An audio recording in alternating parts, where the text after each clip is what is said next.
Can you even believe it? Right in the middle of a family gathering, the kind of afternoon that should have been filled with laughter, the smell of burgers sizzling on the grill, and the sound of beer glasses clinking together, something happened that shattered my grandmother's heart into 1,000 pieces. That sunny afternoon in Texas, the backyard was buzzing as everyone came together to celebrate my son's birthday. I proudly carried in a homemade apple pie, imagining the moment my little granddaughter Lily would come running into my arms like she always did, her golden hair shining in the sunlight, her bright eyes sparkling with joy. But this time, there was no cheerful cry of, "Grandma," no innocent smile. Instead, I spotted Lily curled up in the corner, hiding beneath an oversized pink baseball cap that nearly swallowed her face. A grandmother's heart always knows when something is wrong. I bent down and gently asked, "Sweetheart, why aren't you out playing with everyone?" Lily whispered, her voice breaking. "Mom said I'm ugly, so I'm not allowed to take off my hat." Her tiny hands were trembling uncontrollably. I slowly lifted the brim of her cap, and in that instant, my entire world collapsed. Her little head was completely bald, not a single strand of hair left. Her scalp was covered in raw red marks, as if a buzzing electric razor had just scraped across it. My 6-year-old granddaughter, the same little girl who once proudly called her hair her princess crown, was now forced to bow her head in shame, humiliated by her own mother. Before I could even catch my breath, my daughter-in-law Brittany strolled over with a glass of wine in hand, smirking coldly. "See? Doesn't she look modern now? It's just hair." "Just hair?" My throat tightened as anger surged through my veins. A child, stripped bald, branded as ugly, trembling in fear. And you call that just hair? My friends, that was the moment I realized. If I stayed silent, Lily wouldn't just lose her hair. She would lose her dignity. She would lose her childhood. And from that very second, I knew. I had to stand up. As I stood there, still trembling at the sight of Lily's shaved head, Brittany's sharp, mocking laugh cut into me like a knife. I turned to her, trying to keep my voice steady, but every word came out cold as steel. "Brittany, why? Why would you do this to a 6-year-old child?" She shrugged, took another sip of wine, and sneered. "Oh, Emily, you're overreacting. It's just hair. It'll grow back," she cried every time I brushed it. Her hair was a tangled mess. I solved the problem quickly. "Done." "Just hair?" I hissed through my teeth. "Do you have any idea what Lily's hair means to her? It's not just hair. It's her pride, her innocence, the tiny crown she cherishes every single day." While we argued, Lily shrank behind me, her little hand clutching my shirt as if it were the only safe place left. She trembled like a tiny bird caught in a storm. The sight tore my heart apart. Brittany laughed louder, trying to draw the family's attention. "Everyone, look, am I really being that bad? Kids lose hair, hair grows. I'm just giving her a new style. But Grandma Emily acts like I've committed a crime." A few relatives exchanged uneasy glances. Some shook their heads, others looked away. But what hurt me most was my son, Daniel, standing in the kitchen, beer in hand, watching silently. He didn't say a word. "Daniel!" I snapped. "Do you see this? Your daughter is trembling. She's been humiliated by her own mother. And you're just standing there?" Daniel walked over, sighed, his voice hesitant. "Mom, please don't blow this out of proportion. Brittany went a little overboard, but it's just hair. It'll grow back." I felt dizzy. My own son, the boy I'd raised to stand up for what's right, was siding with his wife and abandoning his child. My eyes burned with tears and fury. "You call this a little overboard? Daniel, your daughter was shaved bald, branded ugly, threatened into silence. And you think that's just hair?" Lily began to sob, silent tears spilling down her cheeks, her tiny body shaking. She clutched my hand, her eyes wide with fear, glistening with a desperate plea. "Grandma, please don't leave me with Mommy. I'm scared." My whole body went numb. My 6-year-old granddaughter had just begged me, in front of everyone, not to leave her. This wasn't about hair anymore. This was fear carved deep into a child's heart. But Brittany only smirked, squinting at her daughter. "Oh, please, cut the act. She's spoiled because of you, Emily. You're making her weak and overly sensitive. Kids these days need to toughen up or they'll be useless." "Toughen up by shaving her head?" I roared, my control gone. "By hammering into her head that she's ugly and worthless? You call that parenting?" I call it destruction. The air around the picnic table grew heavy. A few relatives stepped toward my side, and then the next-door neighbor, Mr. Harris, a retired cop, spoke up, his voice ringing out. Sorry to butt in, but I have to say something. I've got 3 granddaughters. I'd rather die than let anyone treat them like this. This isn't discipline. This is abuse. Brittany spun around, her face flushed with anger. This is my family's business. Stay out of it. Mr. Harris folded his arms, eyes cold. When a child's being harmed, it stops being family business. It becomes everybody's business. Lily clung even tighter to me. I knew this was only the beginning. But from that moment on, I swore I would never let my granddaughter endure another ounce of cruelty. After the party dissolved into heavy silence, I carried Lily out of that house without looking back. In the car, she clutched her worn-out teddy bear, her eyes red and swollen, and whispered just one trembling sentence. Grandma, I don't want to go back there. Those words cut into me like a blade. I knew that if I stayed silent today, tomorrow, and every day after, my granddaughter would keep living in fear. I couldn't let that happen.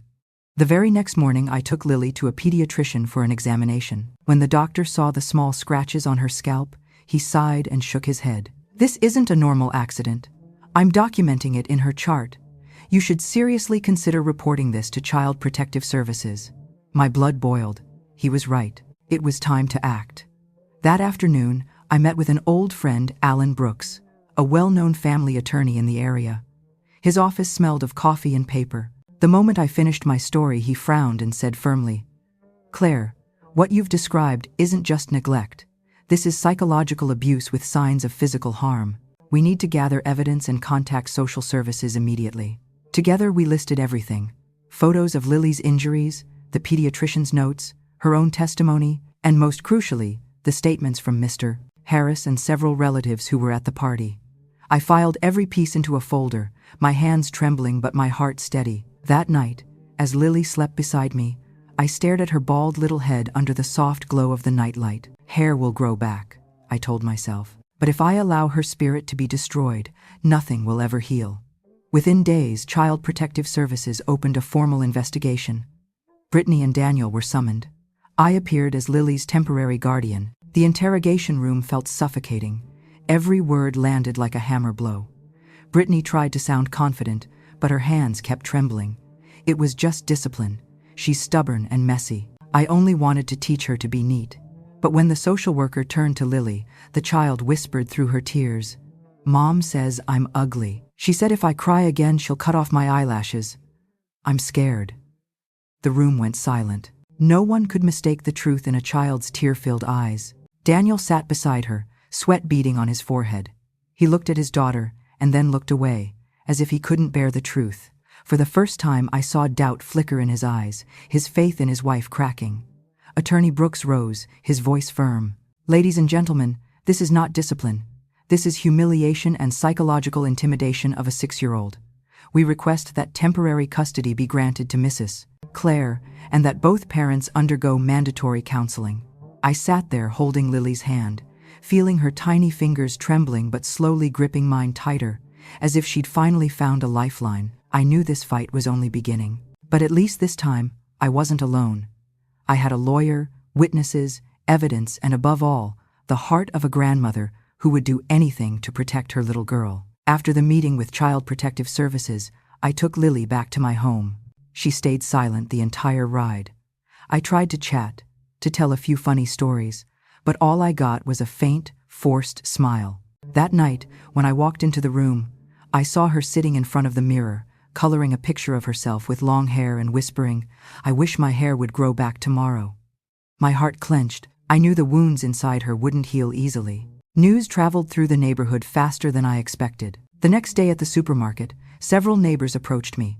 Some expressed sympathy, others whispered behind their hands. One even said bluntly, family matters should stay in the family. Taking it to court only brings shame on everyone. I looked them straight in the eye and replied firmly, no, this isn't just a family matter anymore. When a child is harmed, it becomes a matter of right and wrong. That evening, Daniel came to my house. He stood at the door, his face drawn and tired. When I opened it, he said softly, Mom, I want to see Lily. I nodded but kept my voice firm. All right. But remember, she needs to feel safe. The moment she's scared, this visit ends. Lily crept out into the living room. When she saw her father, she froze, eyes wary. Daniel knelt down, his voice shaking. Sweetheart, I'm sorry. I was wrong not to protect you. Tears welled up in Lily's eyes. She hugged her father tightly, but after a few seconds pulled back and pressed herself against me again. That small movement stunned Daniel. He understood then that trust had been broken, and it would not be easy to rebuild. Brittany, on the other hand, was completely different. She kept calling, leaving long messages, pleading one moment, threatening the next. Once, when I picked up, her voice screamed through the phone, "You're stealing my daughter. I won't let you get away with this. I'll prove to everyone you're making this up." I saved every message, every word, every tone. Attorney Brooks stressed, "These recordings will be critical in court. They show her instability and dangerous temper." In the days that followed, Lily began seeing a child psychologist, Miss Rivera. During the first session, I waited outside. Through the cracked door, I heard Lily whisper as she played with a doll. "Mom cut her hair because she spilled water. Now she's ugly and everyone laughs at her." The lump in my throat was so heavy I had to turn away. After the session, Miss Rivera came out, her voice low and serious. "Mrs. Clare, this is severe. She's showing signs of trauma, labeling herself ugly and believing it's true. We'll need long-term therapy. For now, Lily must not return to the environment that caused her fear." Meanwhile, Brittany began maneuvering. I heard from my sister Brenda that Brittany had gone to a psychiatrist to obtain a diagnosis of emotional regulation disorder. She was telling relatives she was in treatment and that this was all just a misunderstanding. I knew Brittany was preparing for the upcoming hearing. Those quiet evenings with Lily had become my only moment of peace. I told her fairy tales, emphasizing that real princesses don't need long hair to be beautiful. But her small eyes still shimmered with an unspoken question. Will I have to go back to Mommy? I couldn't promise, but silently I vowed, if that day ever comes, I will fight with everything I have to protect the smile of this little girl. On the morning of the hearing, I woke before dawn, my stomach churned with both fear and resolve. Lily was still asleep, tiny strands of golden fuzz just beginning to grow back on her scalp under the glow of the nightlight. Staring at her peaceful face, I whispered to myself, today, I have to do everything in my power to keep her safe. The family courthouse in downtown Austin was packed. I held Lily's hand tightly as we entered the courtroom. My chest ached when I saw Daniel and Brittany seated across from us. Daniel looked exhausted, dark circles under his eyes, his face gaunt. Brittany, on the other hand, was carefully made up, dressed in a dark blue dress, projecting calm, but the tension in her eyes betrayed her. Judge Coleman, an older man with a steady, commanding voice, opened the session. Today, we are here to consider the case of Lily Thompson. The court's highest priority is the welfare and safety of the child. Brittany's attorney rose first, holding a thick stack of papers. Your Honor, my client, Miss Brittany Collins, has been diagnosed with an emotional regulation disorder. She is undergoing active treatment, attending anger management classes and therapy sessions 3 times a week. She recognizes her mistakes and earnestly wishes to regain custody of her daughter. I felt sick. They called her humiliation of Lily a mistake and used a medical diagnosis as a shield. Then Attorney Brooks stood, his gaze sharp as glass. Your Honor, can we truly call shaving a 6-year-old's head, labeling her ugly, and threatening to cut off her eyelashes a mere momentary mistake? This was not a single outburst. It was a pattern of abuse. We have eyewitness testimony, medical records, and, most importantly, Lily's own words. The courtroom fell silent. All eyes turned to me and my granddaughter. The judge nodded. Mrs. Clare, is Lily willing to testify? I bent down and whispered, Sweetheart, just tell the truth. I'll be right here. Lily trembled as she walked to the witness stand. Her voice was barely a whisper. That day, Mommy shaved off all my hair. I cried, and she told me I was ugly. She said if I told anyone, she would cut off my eyelashes so I'd look like a monster. A wave of gasps rippled through the room. Daniel buried his head in his hands. Brittany shot up, shouting, She's lying! Her grandmother put those words in her head. The judge slammed his gavel. Order! One more outburst and you will be removed from this courtroom. Lily looked around, eyes wet but brave. I don't want to go home. I'm scared. At Grandma's house, I can sleep. I don't have nightmares anymore. Tears blurred my vision. A sob broke from my throat. Attorney Brooks called the next witnesses. Mr. Harris stepped forward, his voice steady. I saw that little girl shaking uncontrollably, and as a former police officer, I know the signs of a child in fear. That was not discipline, that was abuse. Then Miss Rivera, the child psychologist, spoke. Lily is showing clear signs of trauma, self-blame, low self-worth, and equating her value with her hair. Returning her too soon to her mother's care poses a high risk of re-traumatization. The air grew heavy. Brittany began to sob loudly, repeating over and over, I didn't mean it. I just wanted her to obey me. But tears could not erase the damage she had done. Judge Coleman fixed his eyes on Brittany, his voice stern. Does anyone in this courtroom believe that obedience can be taught by destroying a child's self-worth? The question hung in the air like a hammer striking truth. I squeezed Lily's tiny hand in mine, knowing the moment of judgment was near. The courtroom seemed frozen after Judge Coleman's sharp question. Everyone sat in stunned silence, the only sound the soft scratch of a pen against the wooden desk. I felt Lily's small hand trembling in mine, but this time she didn't hide behind me. She sat up straight, her tear-filled eyes shining with trust. Attorney Brooks rose, his voice clear and steady. Your Honor, we do not deny that Miss Brittany Collins is in treatment, but therapy cannot erase the harm already inflicted on this child. We respectfully ask the court to place Lily's best interests first. A safe, stable environment free from fear. Brittany sobbed, her shoulders shaking, but her tears could not drown out her daughter's words. She turned to the bench, her voice breaking. I was wrong. I truly lost control. But please believe me, I love her. I never wanted her to suffer. I only wanted her to behave. The judge held up a hand to stop her. Love cannot coexist with humiliation, Miss Collins. You need to understand that. At that moment, Daniel stood. His voice trembled but was filled with remorse. Your Honor, I've been a failed father. I saw my daughter hurting, but I stayed silent to keep the peace. I didn't protect her when she needed me most. Please give me a chance to make this right. I'll attend any counseling, any parenting classes. But above all, I want Lily safe, even if that means she lives apart from me for now. A collective sigh swept through the room. I looked at my son and, for the first time, saw a genuine regret flicker in his eyes. Judge Coleman tapped his gavel lightly, his voice firm. After reviewing all testimony, evidence, and expert evaluations, the court rules as follows. Temporary custody of Lily Thompson is granted to Mrs. Claire Thompson for a period of 6 months. The biological parents, Mr. Daniel and Miss Brittany Collins, will have supervised visitation no more than twice a week. Both must continue therapy and complete parenting classes. After 6 months, the court will reassess to make a final determination.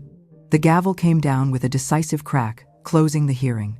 Tears streamed down my face as I pulled Lily into my arms. She smiled through her own tears and whispered in my ear, Grandma, I get to stay with you now, right?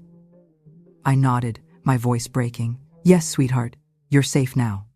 Across the aisle, Brittany collapsed onto her chair, sobbing. Daniel placed a hand on her shoulder, his eyes a mix of pity and regret. They both knew the road back to their daughter's heart would be long and steep. As I led Lily out of the courtroom, the heavy wooden doors closed behind us. It felt like an old chapter had ended. Yet deep down, I knew this wasn't the final page. The next 6 months would be the true test for me, for Lily, and for her parents. Still, for today at least, justice had spoken. And I knew as long as I breathed, my granddaughter would never again have to whisper in fear that she was ugly or unworthy. 6 months after the trial, my little house in Austin felt completely transformed. No more muffled sobs in the night, no more nightmares tearing through the silence. Instead, Lily ran freely through the backyard, cheeks rosy, laughter ringing out with the morning birds. Her hair had grown to her shoulders, soft and golden under the sundae. But more important than her hair was the innocent smile that had returned to her face. Every evening, we cooked together, baked pies, and read bedtime stories. Some nights Lily would tiptoe into my room, clutching her little pillow and whisper, Grandma, can I sleep next to you tonight? I'd smile, stroke her head, and reply, You'll always have a place beside me, sweetheart. Those peaceful days healed not only Lily's spirit, but also my own aging heart. I realized that sometimes simple love and patience carry more power than any medicine. Of course, it wasn't all easy. Daniel visited regularly under supervision. Slowly, he changed. He was no longer the weak, silent father who once stood by. He learned to listen, to apologize, and most importantly, to stand with his daughter instead of shielding his wife. As for Brittany, I cannot deny she has taken the first steps on a long road to redemption. She kept up with her therapy, learned to manage her anger, and often cried when Lily clung to me instead of running to her. I don't know if Lily will ever fully forgive her, but I did see something new in Brittany's eyes, not arrogance, but genuine remorse. When the 6-month review came, Judge Coleman reconvened the case. The psychologist's report confirmed Lily's tremendous progress, but cautioned that she still needed more time to rebuild her trust. The court extended my temporary custody for another year, with Daniel and Brittany allowed supervised visits as they continued treatment. Leaving the courthouse that day, Lily squeezed my hand, her eyes shimmering. "Grandma, I don't have to go back to that old house yet, right?" I nodded softly. "No, sweetheart. You'll stay where you feel safe, and I'll always be right here with you." Looking into her innocent eyes, I knew I had done the right thing. I hadn't just rescued her from a toxic home. I had given her the chance to grow up surrounded by true love. And that, dear friends, is the greatest lesson I want to share with you. Never dismiss something as just a joke or just a little thing when it wounds a child. Careless words and actions can scar a young heart for life. Whether you're a parent, a grandparent, or simply an adult in a child's world, remember, our greatest duty is to protect their innocence, their dignity, and their trust. Because sometimes a single kind word can save them, while a cruel one can destroy their entire world. I, Claire Thompson, chose to stand up when no one else dared. And I hope that if you ever face a moment like mine, you'll have the courage to say, enough, to be the shield that protects the most vulnerable. If this story touched your heart, don't forget to hit like, subscribe, and ring the bell so you never miss another powerful story. Share this video, you never know. Your small action might give someone the strength to protect the ones they love.